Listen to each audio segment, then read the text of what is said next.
Muchas veces la predicación del Evangelio puede llegar a ser frustrante por la falta de respuesta de la gente a quienes predicamos. Guillermo Carey, el padre de las misiones modernas, tuvo que predicar durante 7 años en la India antes de ver su primer fruto. Y lo mismo sucedió con Adoniram Hobson en Burma. Quisiéramos que todo el mundo aceptara el Evangelio de todo corazón, porque sabemos que se trata de un asunto de vida o muerte. Pero lamentablemente no es así. De hecho, muchos reciben nuestro afán evangelístico no como un acto de amor, sino como una molestia, incluso como una ofensa. Cuando estaba recién convertido, yo quise compartir el Evangelio con uno de mis mejores amigos de la adolescencia. Por años salimos juntos casi todos los días, literalmente. Pero cuando traté de predicarle, me frenó en seco, y aunque ustedes no lo crean, ese gran amigo, yo no volví a verlo nunca más hasta el día de hoy. Me borró, y no de su lista de Facebook. Predicar el Evangelio no siempre produce el fruto que queremos. Esa es una de las enseñanzas de la parábola del sembrador que nosotros estudiamos la vez pasada antes de interrumpir la serie de Marcos. El Señor compara a los que predican el Evangelio con un sembrador que sale a sembrar la semilla de la palabra de Dios. Pero esa semilla no siempre cae en buena tierra y por eso no siempre da fruto. Algunos tienen el corazón muy endurecido, otros son muy superficiales, otros tienen demasiadas preocupaciones por las cosas de este mundo y en otros casos todas las anteriores. Pero esa no es toda la historia.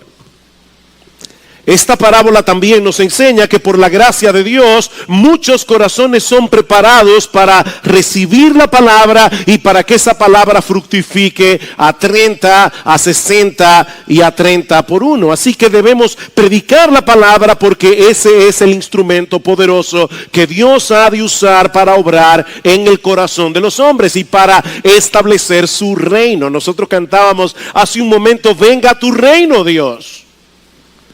¿Cómo va a venir el reino de Dios? Bueno, Cristo va a traer su reino cuando regrese en gloria, va a instaurar su reino en la tierra, pero el reino de Dios se expande a través de la predicación de la palabra y eso es precisamente lo que vemos en las parábolas que estudiaremos en la mañana de hoy en el capítulo 4 del Evangelio de Marcos, los versículos 21 al 34. Hay 3 parábolas aquí que nos muestran el poder de la palabra en el avance y el crecimiento del reino de Dios. La primera se encuentra en los versículos 21 al 25, Marcos capítulo 4 versículos 21 al 25, y les decía, ¿acaso se trae una lámpara para ponerla debajo de un almud o debajo de la cama? No es para ponerla en el candelero, porque nada hay oculto si no es para que sea manifestado, ni nada ha estado en secreto sino para que salga a la luz. Si alguno tiene oídos para oír,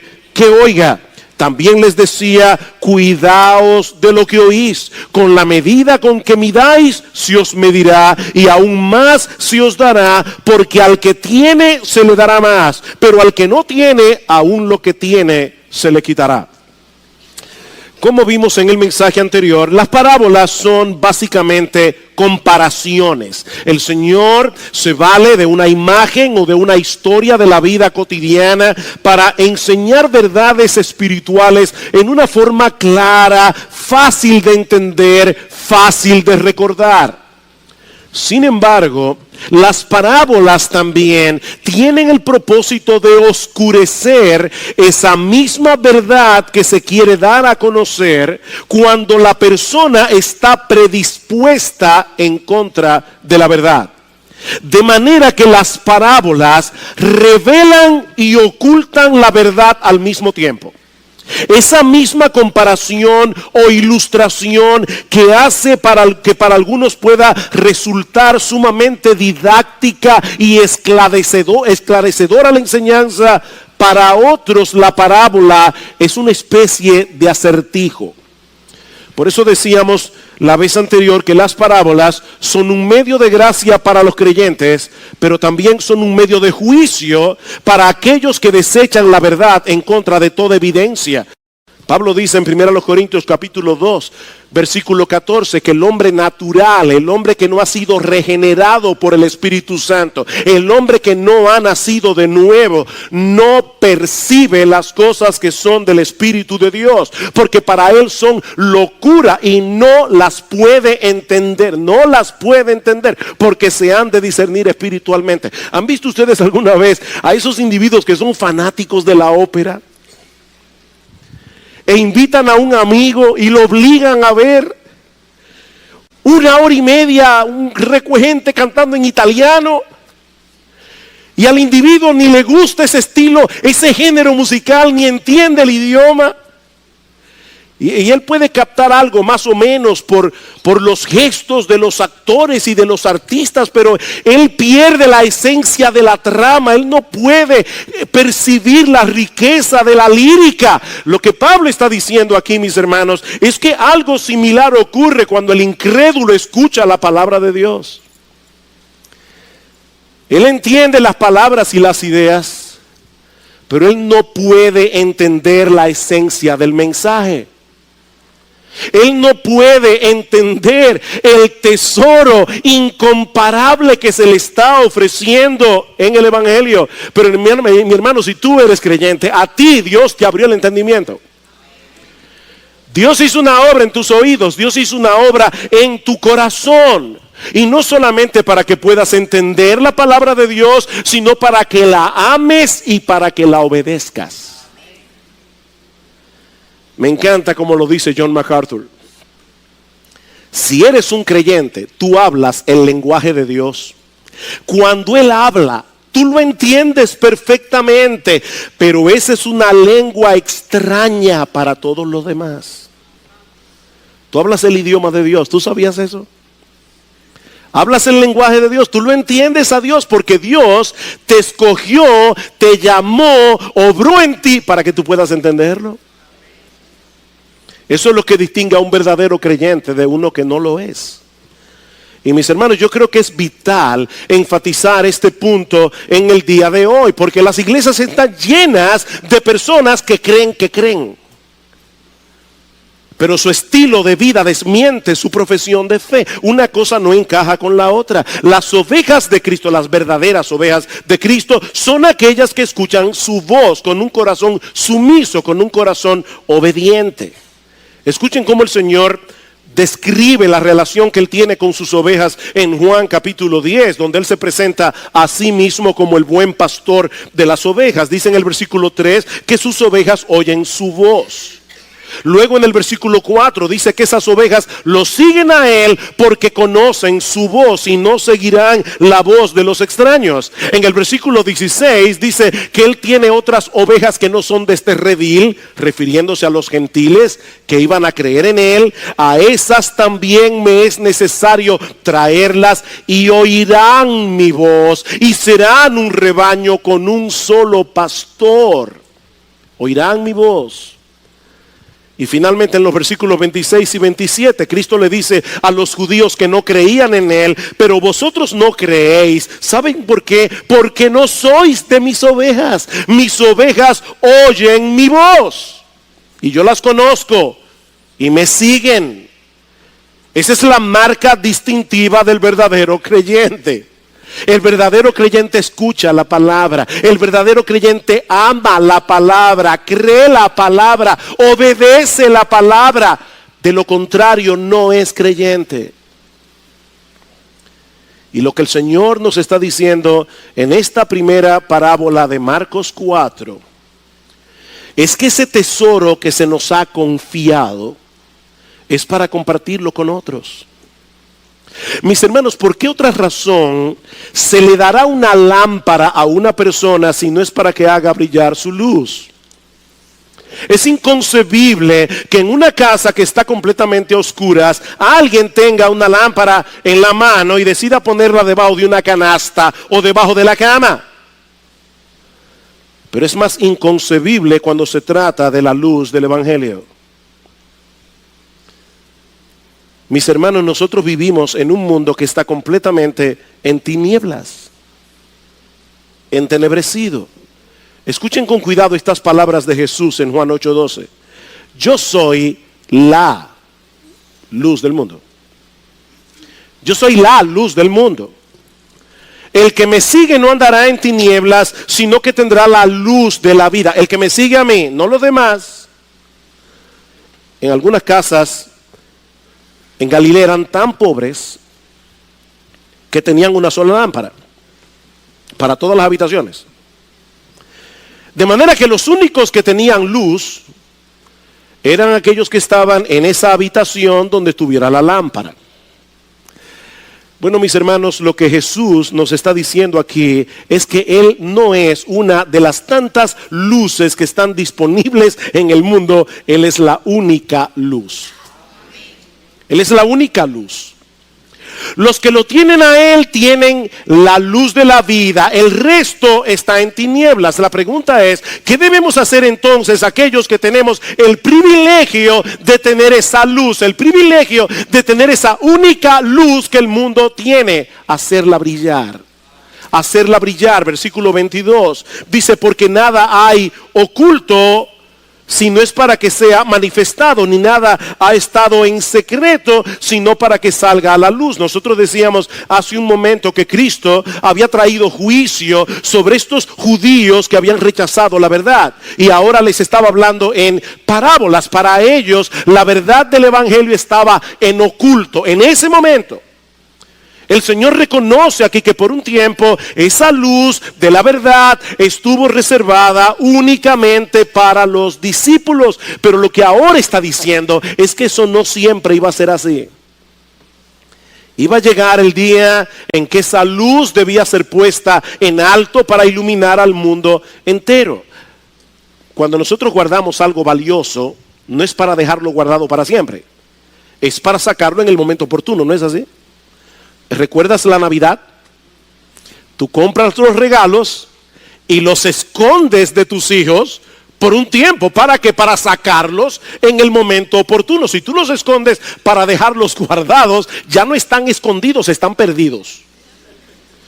Voy a comprar el regalo, lo voy a guardar y lo voy a dejar allí para que los niños no lo estropeen. Eso es estúpido. Tú lo guardas para sacarlo después. Eso es exactamente lo que el Señor está diciendo aquí a los discípulos. Eso es lo que debemos hacer con el tesoro del Evangelio. Luego de la muerte y resurrección del Señor Jesucristo, los creyentes debían proclamar ese mensaje del Evangelio abiertamente en todo el mundo. Esa fue la gran comisión que el Señor nos dejó a todos antes de partir. Id y haced discípulos a todas las naciones, bautizándolos en el nombre del Padre y del Hijo y del Espíritu Santo, enseñándoles que guarden todas las cosas que yo os he mandado. Y gloria al Señor, qué bendición, he aquí yo estoy con vosotros todos los días hasta el fin del mundo. Mientras están haciendo eso, los hermanos que van a salir mañana se van a encontrar con problemas predicando el Evangelio. Recuerda, Cristo está al lado tuyo.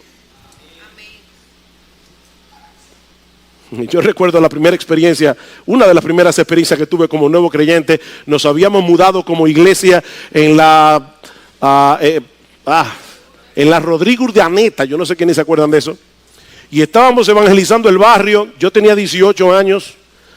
Andaba con una hermana, no me acuerdo si era Gloria o quién era, pero el punto es que llegué a una casa muy decentemente, le dije a la señora, señora, estamos aquí para decirle que abrimos una iglesia aquí en la Rodríguez Urdaneta y queremos cordialmente invitarla para que participe de los cultos. ¿Es evangélica la iglesia? Sí, señora, que se pudra, ¡pum!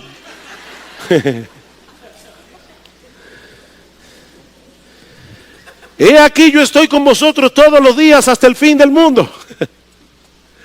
Mientras tú estás haciendo lo que Dios te ha mandado hacer, que es dar a conocer la luz de la verdad del Evangelio que Él te ha dado el privilegio de conocer.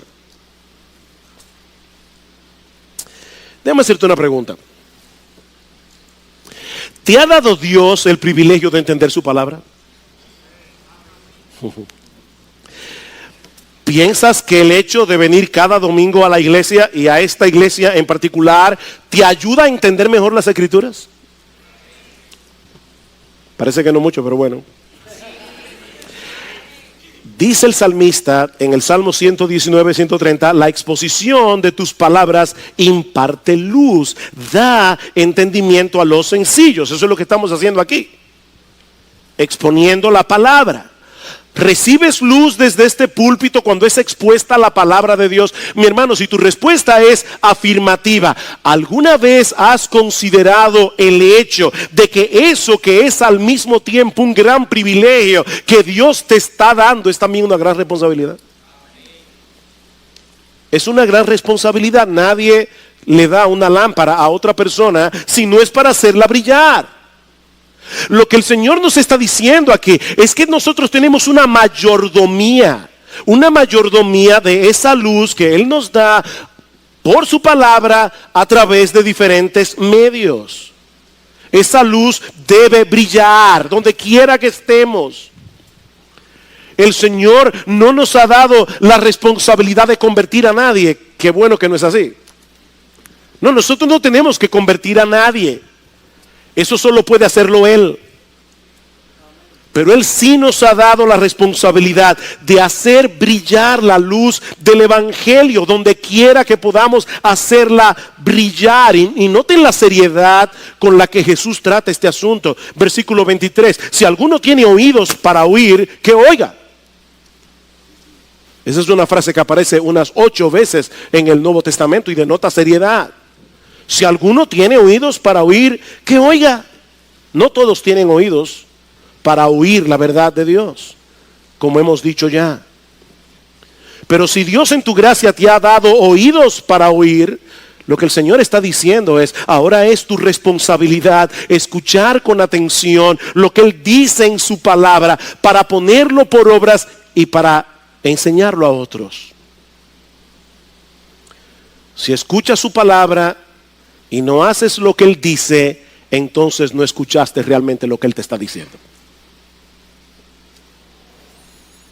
¿No es eso lo que decimos a nuestros hijos? Fulanito, ven acá. Fulanito, sí mami, yo te oí, sí, pero no has venido. Eso no es oír. Ven acá significa en griego ven acá. En el original. Es que vengas acá, es que dejes lo que estés haciendo y que vengas acá. Entonces si tú oyes y no haces, tú no oíste lo que el Señor te está diciendo. Es precisamente por eso que el Señor nos invita aquí a escuchar la palabra con suma atención, no solo para poder entenderla lo mejor que nosotros podamos, sino para que podamos compartir la luz con otros, porque no podemos compartir la verdad que no conocemos. Y no podremos conocer mejor la verdad si no ponemos atención a la palabra. Versículo 24, también les decía, cuidaos de lo que oís. Cuidaos de lo que oís. En otras palabras, escuchen con atención lo que están oyendo, para que puedan tener un entendimiento claro de la verdad. No se dejen distraer por nada cuando estén leyendo, cuando estén escuchando la palabra de Dios, porque Dios mismo, es Dios mismo, mis hermanos, el que nos habla a través de su palabra escrita. Es Dios mismo el que habla cuando el predicador se sube en el púlpito a exponer fielmente su palabra. Es Dios que está hablando aquí. Yo no soy Dios, pero Dios habla a través de su palabra. Que leyendo ese texto pensé, wow, el Señor ya sabía que Steve Jobs iba a inventar el iPhone. Y que muchos creyentes iban a venir a las iglesias con sus teléfonos inteligentes. Que iban a tener la Biblia allí. Pero el telefonito ese iba a vibrar cada vez que les llegue un mensaje por WhatsApp o por Telegram o una notificación de que recibieron un correo electrónico, o algo tan importante como que alguien le dio like al último comentario que tú pusiste en Facebook. Y tú estás allí leyendo la palabra en el iPhone. ¿Qué me querrá decir fulano? Mis hermanos, cuando estemos frente a la palabra de Dios leída o predicada, no es momento para ver el WhatsApp, no es momento para ver el Telegram, no es momento para ver el Facebook, no es momento para ver el correo electrónico, porque estamos frente a Dios, que está hablándonos de tú a tú. Dios está hablando a través de su palabra. Pongamos toda atención a lo que Dios tiene que decirnos. Eso es lo que Cristo está diciendo aquí, versículo 24. Con la medida con que midáis, es decir, con ese cántaro con el que tú estás metiendo allí la cantidad de palabra que tú estás oyendo, con la medida con que midáis, se os medirá, y aún más se añadirá. Cristo no ha cambiado de tema. Él está hablando aquí de escuchar la palabra. Y lo que el Señor está diciendo en este texto es que hay una bendición en el esfuerzo de tratar de entender la palabra, de asimilar más la palabra. Si escuchas la palabra con atención y la recibes con fe y con un corazón sumiso y con un corazón obediente, ¿sabes lo que pasará? El Señor bendecirá tu esfuerzo. ¿Cómo? Dándote un entendimiento cada vez mayor de esa misma palabra. Es un círculo virtuoso. Es un círculo virtuoso. Dice en Proverbios 9:9, da instrucción al sabio y será más sabio. Enseña al justo y aumentará su saber. La forma como respondas a la verdad que Dios te permite conocer determinará cuán abundante será la medida que te será concedida. Eso es lo que el Señor está diciendo aquí. ¿Y sabes qué producirá ese mayor conocimiento de la verdad? Más conocimiento de Dios, un mayor gozo, mayor confianza en sus promesas, más santidad, menos apego a las cosas de este mundo y sobre todas las cosas, un mayor aprecio y amor por nuestro glorioso, bendito, exaltado Señor y Salvador Jesucristo, y una mayor satisfacción en Él. En otras palabras, la bendición de Dios sobre nuestras vidas no será proporcional, oigan bien, no será proporcional a la medida de nuestra atención a la palabra, será desproporcionalmente mayor. No será proporcional, Dios es demasiado generoso. Será desproporcionalmente mayor. Miren una vez más el versículo 24. Con la medida con que midáis, se os medirá y aún más se añadirá. Aún más se añadirá. Como dice un comentarista, esta es una bondadosa promesa de que el beneficio recibido de parte de Dios será aún mayor que el esfuerzo requerido. Dios en su generosidad dará al oidor diligente una bendición que será más grande en proporción, más de lo que con justicia podríamos esperar. Se te va a añadir más. Versículo 25. Porque al que tiene, se le dará más. ¿Oíste eso? Al que tiene, se le dará más. Aquel que ha recibido los beneficios que vienen a nosotros a través de un oído diligente, seguirá recibiendo cada vez más. Y seguirá brillando cada vez más. De nuevo dice el comentarista que la verdad recibida y asimilada aumenta nuestra capacidad para recibir más verdad. Más verdad. Y por lo tanto, aumenta nuestra capacidad de brillar. Pero esto es una moneda de dos caras, mis hermanos. Versículo 25 otra vez. Al que tiene se le dará más. Pero al que no tiene, aún lo que tiene se le quitará.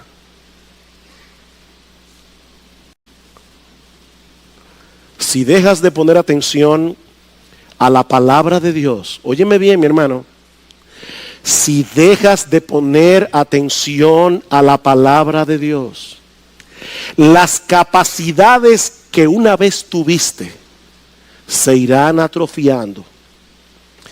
Y tarde o temprano terminarás perdiendo lo que una vez tuviste. Y lamentablemente, hermanos, hemos visto eso a través de la historia de esta iglesia más de lo que quisiéramos reconocer. Hermanos que en un momento de su vida fueron útiles para el reino, están atrofiados. Están aquí sentados algunos de ellos como simples oidores, no como hacedores. Ya dejaron de brillar, se atrofiaron. Se atrofiaron, hermanos, esto es serio. Por eso Cristo dice, el que tiene oídos para oír, oiga. Que lo que estoy diciendo es serio. Hay hermanos que han perdido capacidades que antes tenían. Hay hermanos con los que antes se podía contar. Y ahora uno se pregunta honestamente si todavía están en la fe. ¿Qué pasó? ¿Qué pasó? Dejaron de oír con atención. Dejaron de oír con un corazón sumiso. Dejaron de oír con un corazón obediente. Se aislaron de los demás. Hicieron su propio cristianismo. Y ahora es una sal que no sala. ¿Y saben cuál es el peligro de esto, hermano? Que puede ser que al final de la historia se evidencie que nunca fueron verdaderos creyentes. Nunca lo fueron. Recuerda que la marca distintiva de las ovejas de Cristo es que escuchan su voz. Aman la palabra, entienden la palabra, quieren la palabra. Escuela dominical, vamos a hablar del libro de Dios, libro por libro. Yo quiero estar aquí. ¿Qué se va a predicar no quién va a predicar esta tarde? ¿Qué se va a predicar? Yo quiero estar aquí, yo quiero la palabra de Dios, yo quiero alimentarme de la palabra de Dios. Yo amo la palabra de Dios. ¿Tú sientes todavía esa pasión?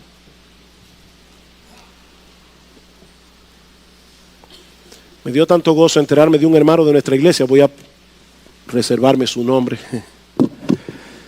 Pero él diseñó un plan para escuchar la palabra de Dios entera, escucharla, si no recuerdo mal, en 2 meses. Eso no es sobrehumano. Hay muchos apps ahora que ayudan para eso.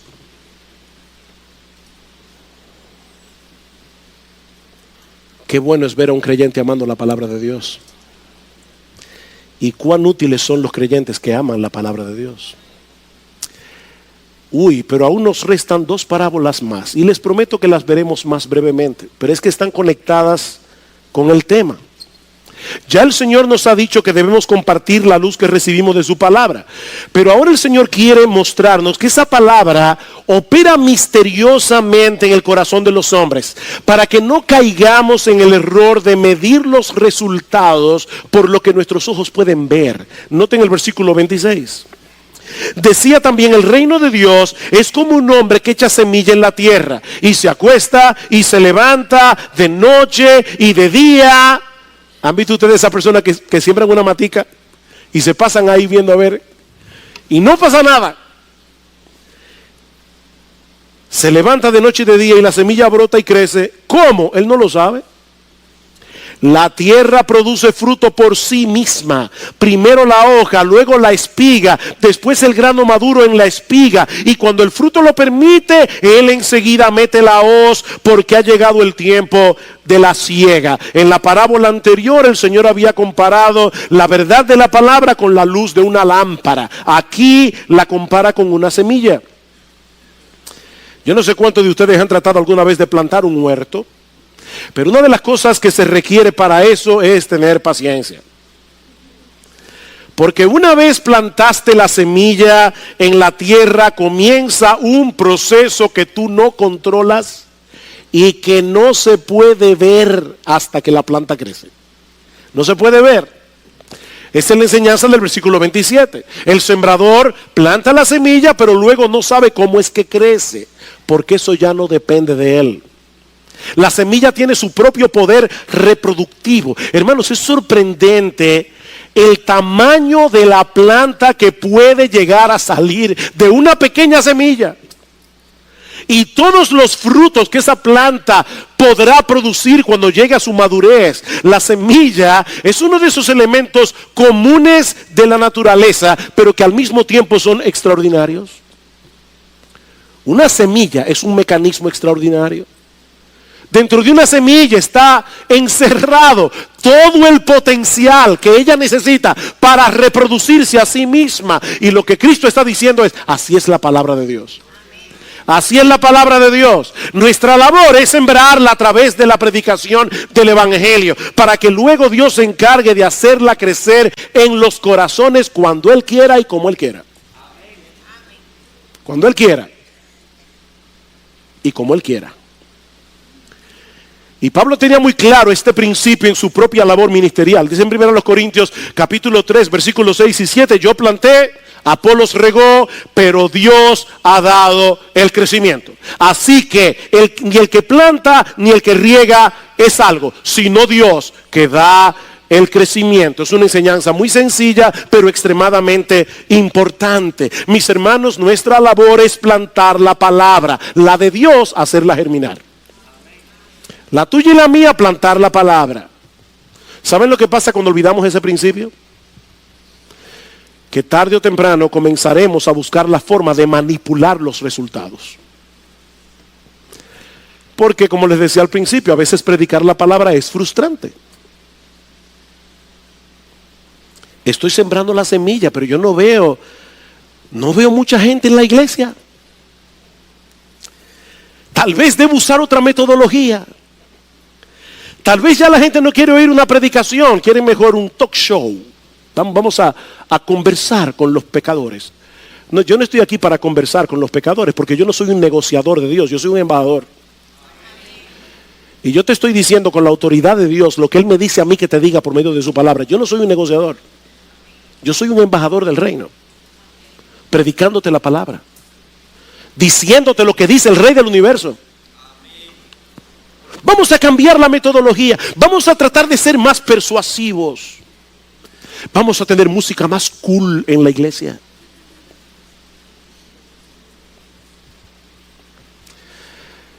El Señor dice en Juan capítulo 1, versículo 13, que lo que experimentan el nuevo nacimiento no son engendrados de sangre, ni de voluntad de carne, ni de voluntad de varón, sino de Dios. En palabras más sencillas, eso no depende de nosotros. El nuevo nacimiento no depende de nosotros. ¿Escucharon eso, padres? La salvación de nuestros hijos no depende de nosotros. La salvación de nuestros hijos no está en nuestras manos. No está en nuestras manos. Ni la de ellos ni la de nadie. Contaba Paul Tripp que él recibió una madre en su oficina y en un momento de frustración ella le dijo, mire, mi hijo va a creer aunque sea lo último que yo haga en esta vida. Dice Paul Tripp, cuando yo escuché a esa mujer me dio pánico y pensé, yo no quisiera ser hijo de ella.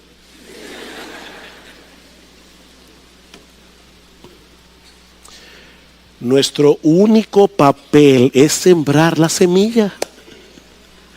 Y a veces nos dará la impresión de que no está sucediendo nada, pero ¿saben qué? ¿Saben qué, mis hermanos? Y esto es fantástico. Esa semilla es tan poderosa que cuando es sembrada en un corazón preparado por la gracia soberana de Dios, ni nada ni nadie podrá impedir los resultados. Eso es lo que dice el versículo 27, dice el versículo 28, la tierra produce fruto por sí misma, y la palabra griega allí es automate, de donde viene la palabra automático. Primero la hoja, luego la espiga y después el grano maduro en la espiga. ¿Qué es lo que el Señor está diciendo allí? Que la palabra de Dios lleva adelante un proceso divinamente automatizado.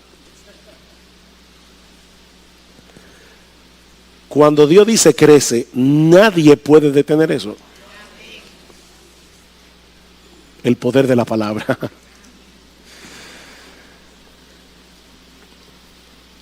Pero hay algo más que el Señor quiere enseñarnos en este pasaje. Y es que el reino de Dios experimentará un crecimiento desproporcionado en comparación con la pequeñez de sus inicios. Versículo 30. También decía, ¿a qué compararemos el reino de Dios? ¿O con qué parábola lo describiremos? Es como un grano de mostaza, el cual cuando se siembra en la tierra, aunque es más pequeño que todas las semillas que hay en la tierra, sin embargo, cuando es sembrado, crece y llega a ser más grande que todas las hortalizas y echa grandes ramas, tanto que las aves del cielo pueden anidar bajo su sombra. La semilla de mostaza no es la semilla más pequeña del mundo, pero sí era la semilla más pequeña que se sembraba en los campos de Israel.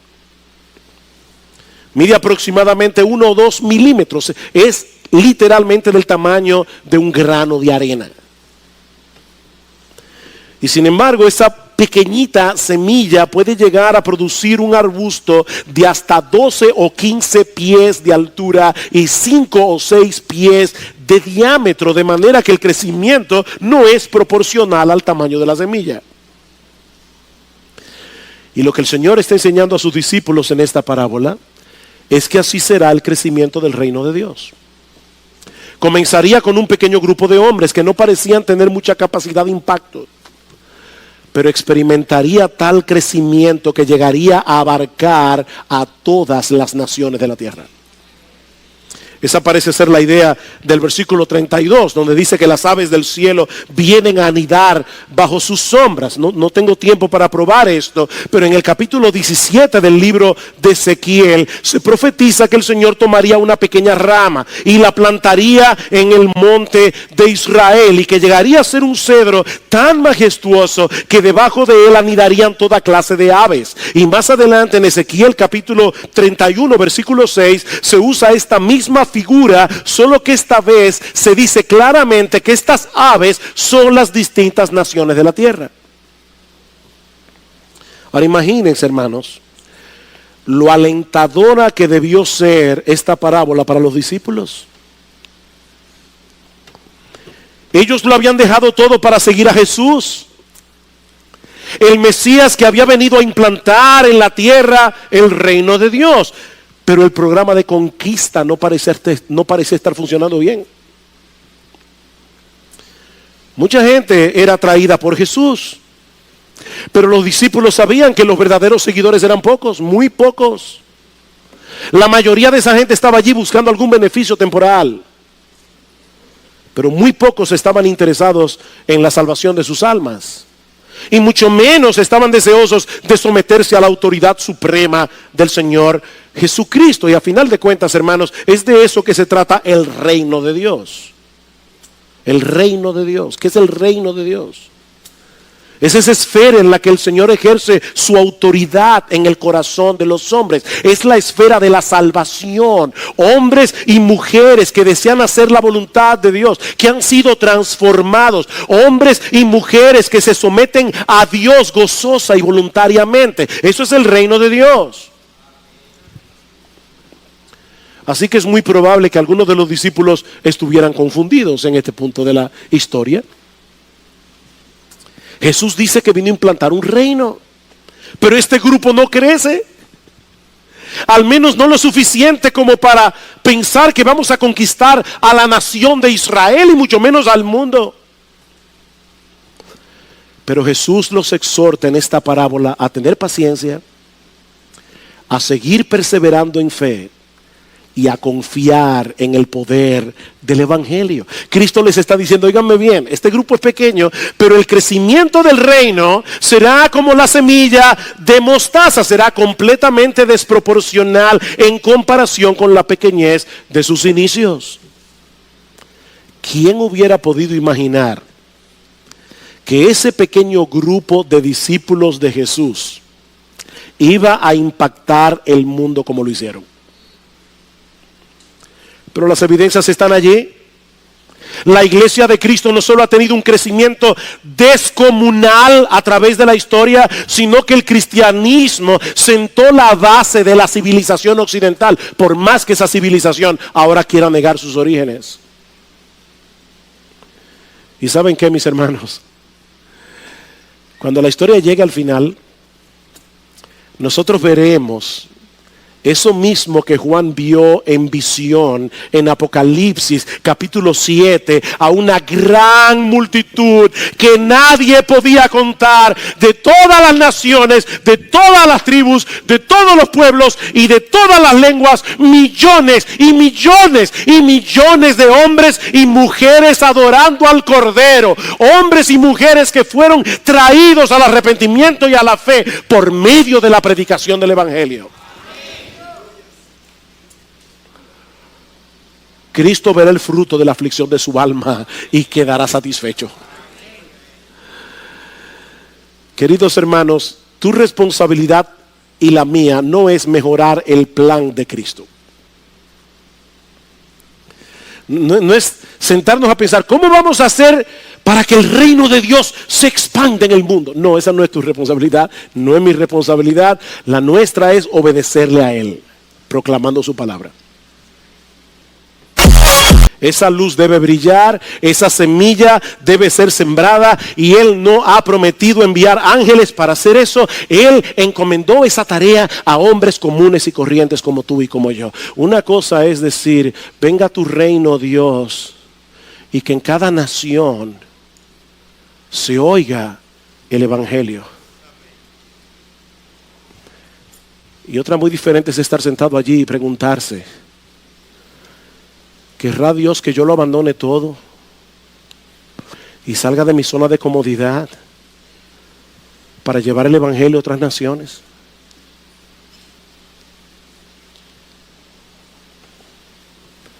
¿Cómo van a oír las naciones el Evangelio de Cristo? Por creyentes como tú y como yo, que decidan de todo corazón y por amor a Jesucristo ir a predicarles el Evangelio.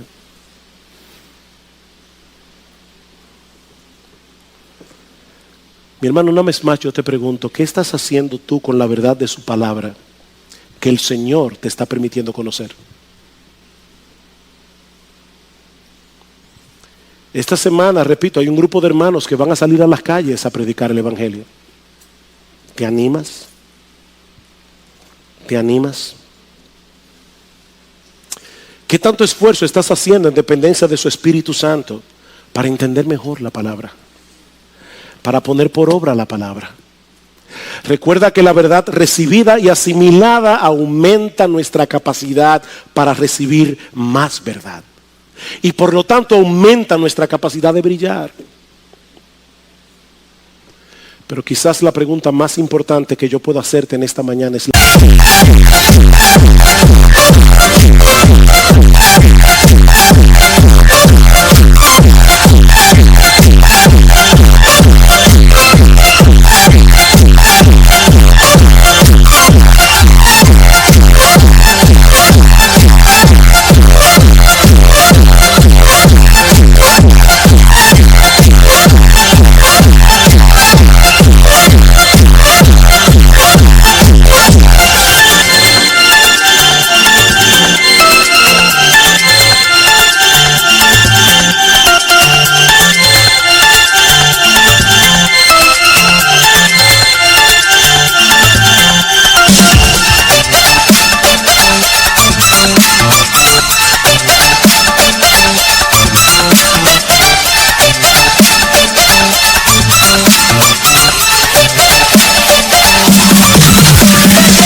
tan precioso es Cristo para ti? ¿Qué tan precioso es Cristo para ti? ¿Qué tanta pasión hay en tu corazón para con Él, hacia Él? Recuerda, esto es un círculo virtuoso. Cuando te conviertes al Señor, Dios te da amor por la palabra porque te das cuenta que en ella se revela Jesús y el Evangelio. En la medida en que te esfuerzas por entenderla y ponerla por obra, Dios te bendice más allá de toda proporción, dándote más entendimiento de la palabra y más satisfacción en Jesús. Y mientras más satisfecho estás en Jesús, mayor es el deseo de conocerlo, estudiando más la palabra, y mayor el deseo de que otros conozcan a ese hermoso, extraordinario, maravilloso Salvador al que tú has llegado a conocer por la gracia de Dios.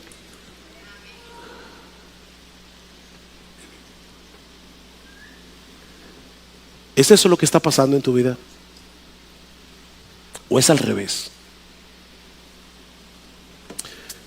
¿Puedes recordar otros momentos en tu vida cristiana en lo que tú tenías más pasión por Cristo que lo que tienes ahora? Porque si es así, mi hermano, yo te ruego que detengas ese proceso de decaimiento, volviendo a Cristo en arrepentimiento y fe y sumergiéndote de nuevo en su palabra. Ay, pastor, mire, yo he llegado a un grado tal que ya yo no sé si yo soy creyente. Eso suele suceder. Pero te tengo una buena noticia: si tú eres un creyente que estás en una terrible condición espiritual, o si tú eres un inconverso que durante años has estado sentado en esta iglesia creyendo que tú eres un creyente sin serlo, la buena noticia es que la solución es la misma: venir a Cristo en arrepentimiento y fe. Ven a Cristo en arrepentimiento y fe. Después averiguamos cuál es tu situación, pero ven a Cristo. Ven a Cristo. Sumérgete de nuevo en su palabra. Vuélvete a predicar el Evangelio. Vuélvete a predicar que hay salvación en Cristo para todo aquel que cree. Recuérdale a tu corazón que Cristo es precioso. Recuérdale a tu corazón que no hay nada en el mundo, nada que pueda compararse con Él.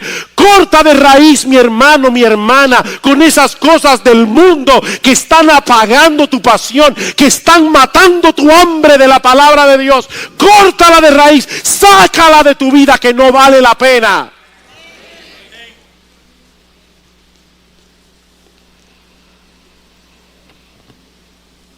Y en dependencia del Espíritu Santo, vuelve a la Biblia.